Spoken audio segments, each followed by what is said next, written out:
ஆச்சி gulab jamun mix வழங்கும் மணிச் செய்திகள். இணைந்து வழங்குபவர்கள் அரசன் சோ.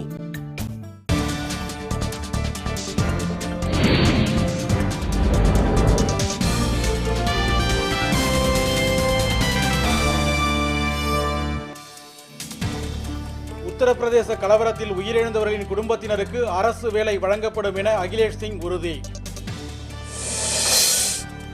மோடியின் கற்பனை பேச்சு மக்களுக்கு அவநம்பிக்கையை ஏற்படுத்தும் என நடுவண் அமைச்சர் ஆனந்த் சர்மா கருத்து. ஜப்பானில் கடைசி அணுமின் உலையும் மூடப்படுகிறது. அணுசக்தி செயல்பாடு இல்லாத நாடாக மாறும் என தகவல். பீகார் முதலமைச்சர் நிதிஷ்குமாருக்கு கொலை மிரட்டல் விடுத்த இளைஞர் கைது.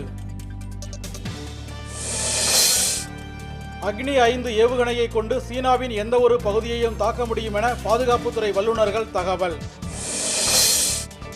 சென்னை தண்டையார்பேட்டையில் போக்கிலி ஒருவர் வெட்டி கொலை, காவல்துறை விசாரணை.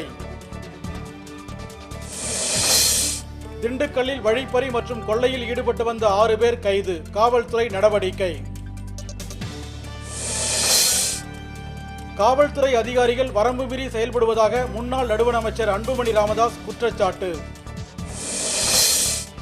பாகிஸ்தான் அரசுடன் பேச்சுவார்த்தையை தொடர சிறையில் உள்ள தீவிரவாதிகளை விடுவிக்குமாறு தாலிபான்கள் நிபந்தனை. பிரிட்டனில் மலை உச்சியிலிருந்து கரணம் அடித்து வீரர்கள் சாகசம், பார்வையாளர்கள் கண்டுகளிப்பு. ஆச்சி குலோப் ஜாமுன் மிக்ஸ் வழங்கிய மணிச் செய்திகள். இணைந்து வழங்கியவர்கள் அரசன் சோ.